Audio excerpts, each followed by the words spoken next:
Good evening. I'm Walt Bauer, and I'd like to welcome you to the Human Development Institute's second spring seminar. We welcome the participants who are joining us online, as well as the participants who are here with us at the University of Kentucky.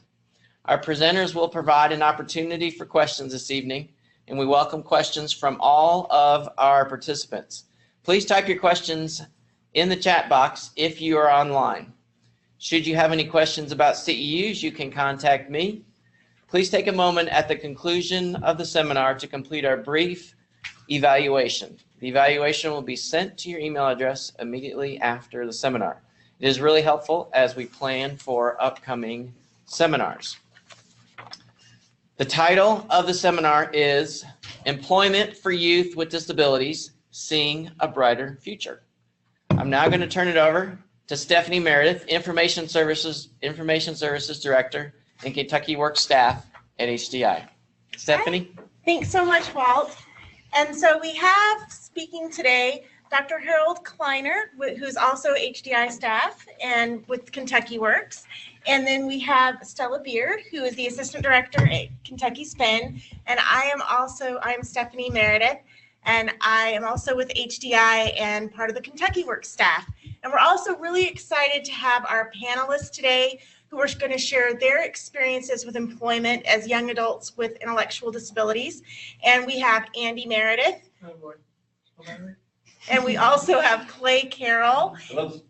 And we also have Megan McCormick. Hello. So we're very excited to have them today. And the real point of this whole presentation for you all is really to show that people with disabilities have a lot of skills and talents to contribute to the world, and that when given the proper supports, we can find employment options that meet their needs and that help them to share those talents with the rest of the world. And so that's really what we're focusing on. Now, when you dive into employment, you can get caught up sometimes in some of the details, but really the point of this presentation is to explore what options are available and to kind of set those expectations higher and to talk about how to develop skills.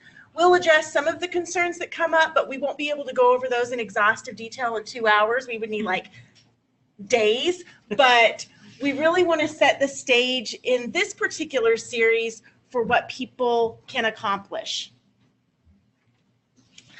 And to kind of give some backdrop on that, we really see that people with disabilities today are working in their communities and becoming more engaged in those kinds of activities. There are now over 250 college programs for people with disabilities to be able to access that higher learning. They're starting families and owning their own homes, and many of them participate in various community activities where they're also developing those working skills. They're living independent lives more often with support that are based on their own dreams and goals, and developing meaningful friendships and relationships as they're participating in their communities. Other key examples are there are people with disabilities now who are also public speakers and speaking up for themselves, and we have some of them here today.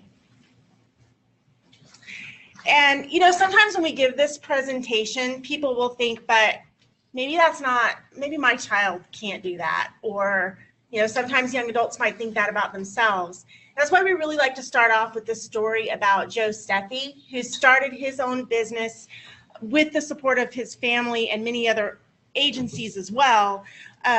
Joe's Poppin' Corn. And what he does is he has a kettle corn business out of Missouri.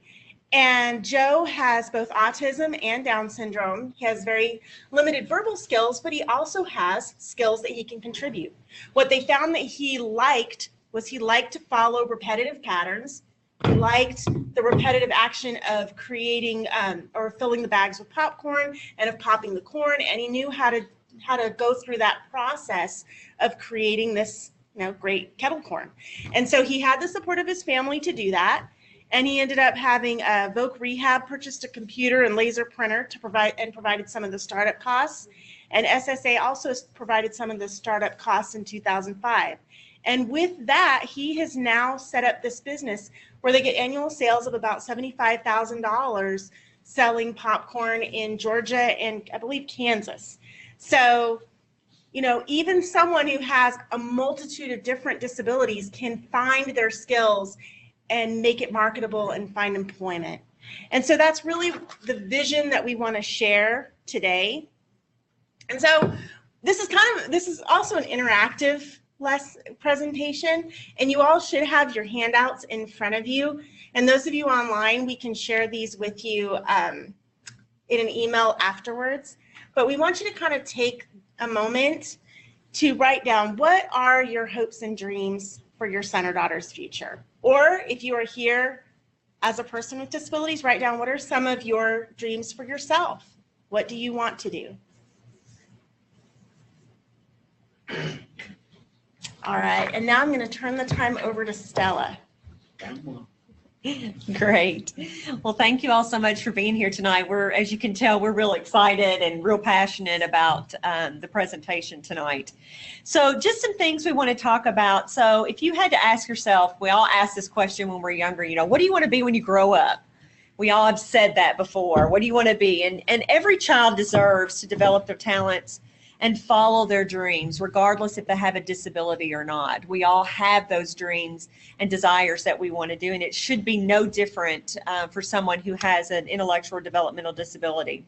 And one of the things that we really need to strive when our kids are younger is to make employment a goal at a very, very young age. And that's what we've done in our life with Clayton, is we've always encouraged him to work, and he's had a job since he was 16, and he'll talk about that a little bit later too. So those are things that we have to start. So what do you want to be when you grow up? And we all want someone to ask us that so we can say, you know, I want to be this or I want to be that. So it's very, very important to do that. Some of the things that you can do early on with your young person to help them begin to you know, get those skills going is to create chores for them to do early on, so that they know, you know, that work is always not an option. We've always made that clear for all of our kids in our house, that we always wanted them to work and to be a part of that. Making that goal at a young age is so very valuable and important, and it teaches those skills early on that they need to know. I bet if I went around the room right now and asked each of us when we started to work, we can all pretty much say it was in our teens. I had my first job when I was 15, I believe, and but of course I'm not doing that job now. So we all want to develop too. And one of the things that we have found with a young person with a disability a lot of times is they end up very committed and staying with that job forever. And we want to be able for those dreams and goals to come out in different ways too. So that's something we'll talk about too. So working in the community for a competitive wage, we have to begin to raise expectations. And integrated competitive employment means full or part-time or self-employment with or without supports in the competitive labor force, you know, being on the payroll in a competitive industry that's not a provider, where at least minimum wage is offered. And that should be something that should be a goal. It should not be that they're just working for whatever someone thinks. It should be minimum wage, should be their the goal. Raising expectations across the society. Legislation supports employment as a priority for all people.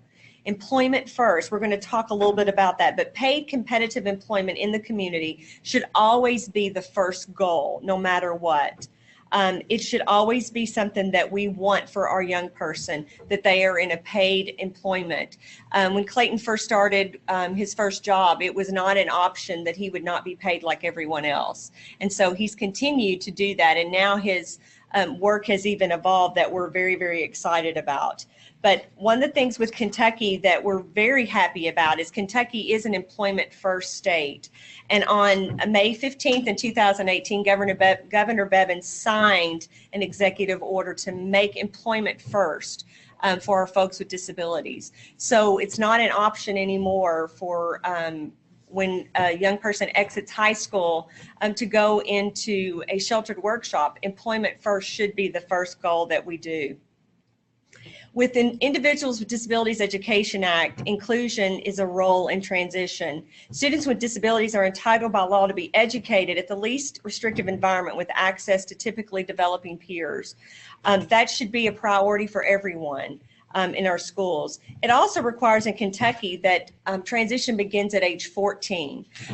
With the federal law, which is Individuals with Disabilities Education Act, it says that transition will start at age 16. But in Kentucky, with our Kentucky administrative regulations, we make it 14. So Kentucky has went above and beyond the federal law and has started transition early. And I love that Kentucky has done that, that allows transition in our young people to start earlier on.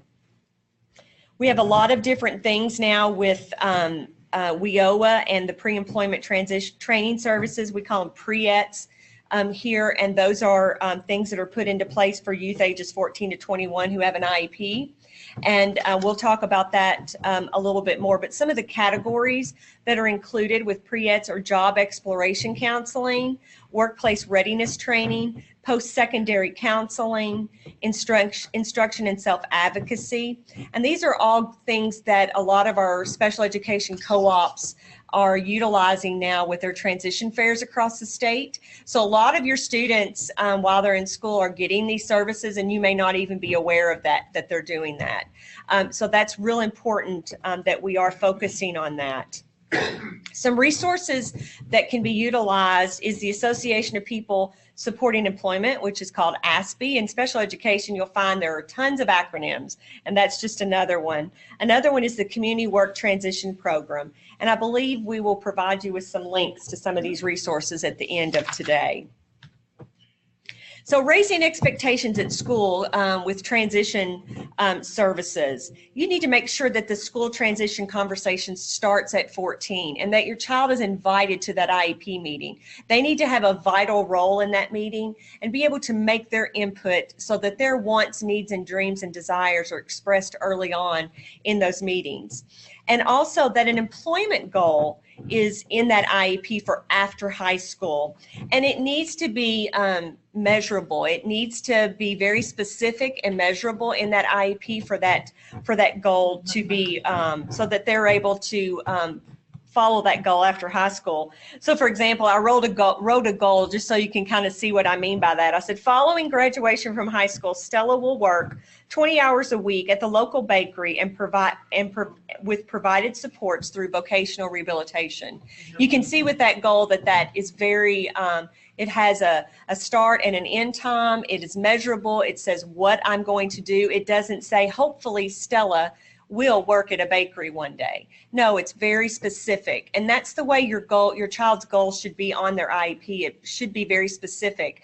So if your child is 14 or above, I would encourage you to get out your child's IEP and look at their transition goal and read it and see if it's measurable, because I think it will really, it'll make you understand it just a little bit more.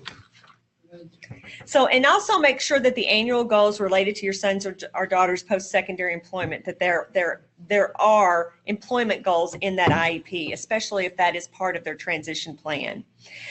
Where I work is Kentucky SPIN, Kentucky Special Parent Involvement Network, and one of the goals that we do is we try to work with families and help them understand the IEP process. We're the Parent Training and Information Center for the state of Kentucky. There's one in every state. So our staff is available to help families understand transition and other parts of that individual education program for their child.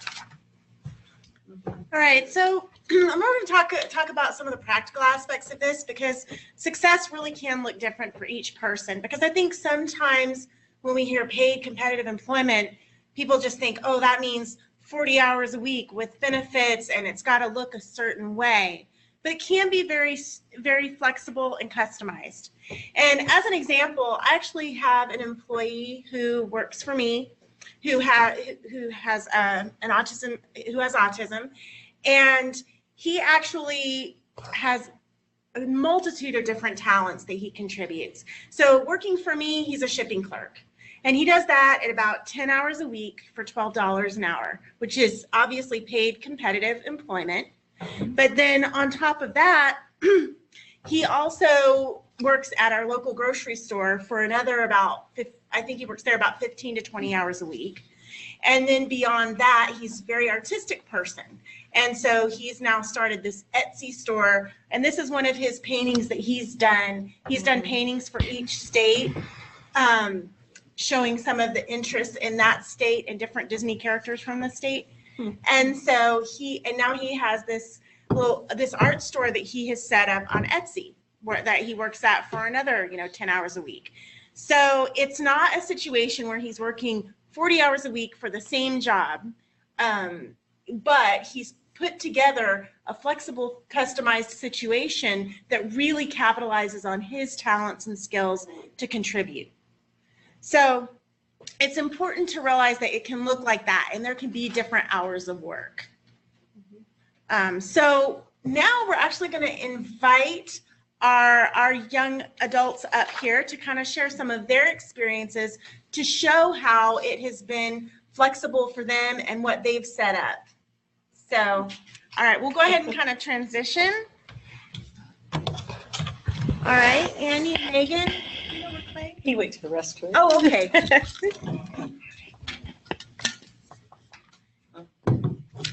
Flip around.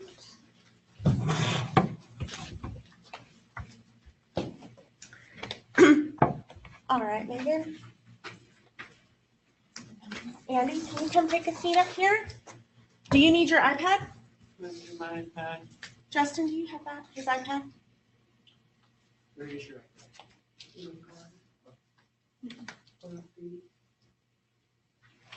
Where is it? All right. So I guess while we're waiting for everyone to get everything together, all right, we've got Clay here. Andy, you want to go up with Clay? Okay. Sorry, because I don't like sit back, do a big because this. Because, okay. I'm serious. Okay. You won't spill your drink. It's okay. Oh my! It's great to see all of y'all.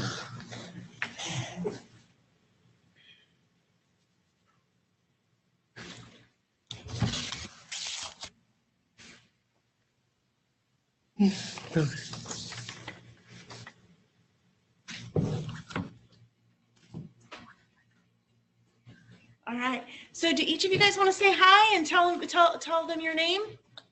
Hi, I'm Megan McCormick. I'm also working with HDI through the Health Partners Program. Awesome. Yes, good evening. Good evening, everybody. And online, I'm Clay Carroll. I'm 20 years old. I have a disability called Williams syndrome, and my mom's here with me tonight. I'm glad she's here with me, and also my friend Dalton. He's right over there. He's on the camera, and I'm just glad to be here. And thank y'all for allowing me to come, and thank you to everybody online for joining us. All right, Andy. Do you want to introduce yourself? Sometimes, yeah, I do. Just what's your name? So, my name is Andy Justin Meadow. I love my own mom. She works here lots. Sometimes my dad is big on me a lot. Sometimes he is being annoying. Yeah. Okay. I do work here. Dad is annoying sometimes. Huh? All right. So we're gonna ask you guys some questions. Sure. So that you can share with us some of your work experiences. Okay. Sure, go ahead. So we'll just ask the same question to each of you all, okay? Okay. And you all just take a few minutes, think about it, and then give us your answer, all right? So Megan, I'm gonna start with you, is that okay? All right, so tell me what kind of job you have right now. So right now I'm currently working at Mill Creek Elementary School with the preschool program 3 days a week. That's great. Do you enjoy that? I enjoy it very much. Thank you. So are you an assistant in the class? Yes. Okay, wonderful. Clayton, what kind of job do you have right now, or jobs? Well, I work at the Bread Light Cafe in my hometown, and I also I got another job. It's a new job now. I'm working at the daycare at the church that I go to. I go there every Wednesday and Thursday. Do you have another job at the high school too that you do Oh, one day a week? and also I'm the band staff advisor. So what I do, I help the percussion, and I love the percussion. We do. They're great and big. I want to do a big shout out to my band director, Mr. Williams, online. Mr. Williams is online listening to you. Yeah. You have 3 jobs. Yes, sir. Yes, 3 jobs. I love it. So you're a great example of what Ms. Meredith was talking about not Yeah. having a specific job that you do 40 hours a week. You do Right. 3 different jobs for Yes, different hours. that's right. And I think combined all together, you work probably about 25 hours a week. 25 hours a week. Megan, how about you? How many hours a week do you work? So I'm there 3 days a week. So I work from 6:30 to 2 p.m. For 3 days a week. for 3 days a week. Yeah. That's awesome. All right, Thank you. Andy, what kind of job do you have right now? I think I didn't realize something was cool. So I think I work at Publix and I do work with armies. That's cool. So you work at Publix, Yes. which right is a grocery store now. in our house. Right now. Okay. Shush. That's real. Mhm. I can work at Publix and I can work with armies, U.S. armies, and I had to like stay cool and be more handsome. Yeah. Like I do, like my other best friend does too. So you have to wear a tie to work? Well, you have to wear a polo, which looks very nice. And what is it that you do with Dad? And I do pictures with my dad. I do fight. I can fight crime, and then I take picture with my dad. I take picture with him and work with him. Sometimes my head say focus your picture about like cops and whatever things it is about me. Okay. Like serious stuff. And you are a very talented photographer in doing those pictures with Yeah. your dad. Yeah. And that's what you're saying with focusing on your future, Yes. right? Okay. My head says so, like cops and whatever. What's serious. Andy, are you still in high school? Yeah. Okay. And then I am almost graduate. I'll be done high school. I said, so I'll be done high school. I can say like I'm drawing stuff in, like I can draw stuff. I said, here, I'm done, and I can do it again. I'm done. Yep. You're done almost- with school. Listen. You're a senior and you're I'm almost done done. school. Listen, I quit. I fine. Andy, would you also like to hand me your iPad to unlock it for you? Mm-hmm. Okay. Why don't you hand me that? And then I will ask the next And question. Clay, you've already graduated. Yes, I actually graduated in 2015.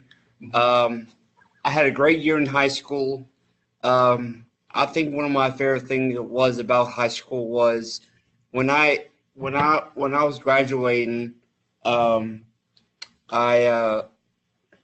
It was a great experience for me, and when I graduated, it was great because after high school I was really proud of myself, and I was really proud of myself because I was glad that I was done with school, and it was a great thing because when I graduated, I felt really happy in my life, and I'm just glad I'm done with high school. Good. And Megan, you graduated from high school and you've continued, besides being a preschool teaching assistant, you've also continued your education, right? Yes. That's right. Yeah. So what are you doing with your education? Well, I'm actually graduating from the University of Kentucky with my bachelor's degree in liberal studies. After that, I'm hoping to pursue a full-time position at Mill Creek, where I first started. because I used to be a student there, and it's almost first. It will be full circle if I get hired That's great. full time. That's so That's awesome. awesome. That does just, And Megan, did you know that I used to work at Mill Creek too? Really? Years ago, yes, years ago. Wow. Mom. all right, so I'm going to ask the next question of you guys. Sure. And you kind of answered some of it already. So my question was, what helped you prepare for your job when you were younger? Like things you may have done, like chores or scouts or after school activities or something. I like scouts. Well, when I was in high school, I had a special ed resource teacher who knew that I wanted to be an occupational therapy assistant.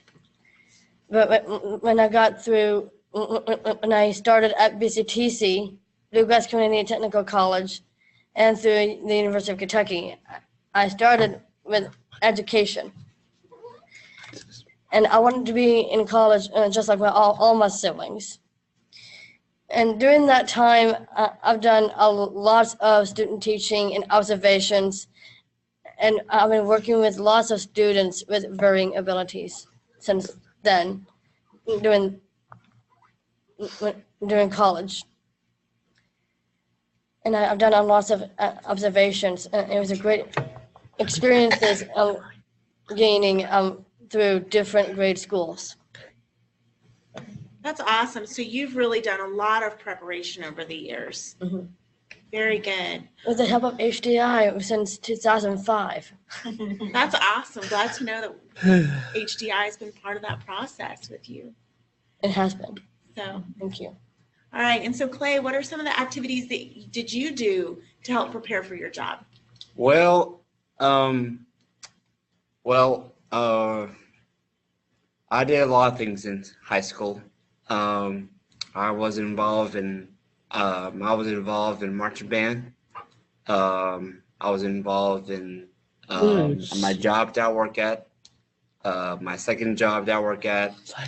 And one of my favorite experiences was when I started at the Red Light Cafe. I actually been there for 5 years, and after I get a lot of paychecks, and it's awesome to get paychecks when I work, and I get a lot of paychecks because I like to buy stuff that I like new clothes, and I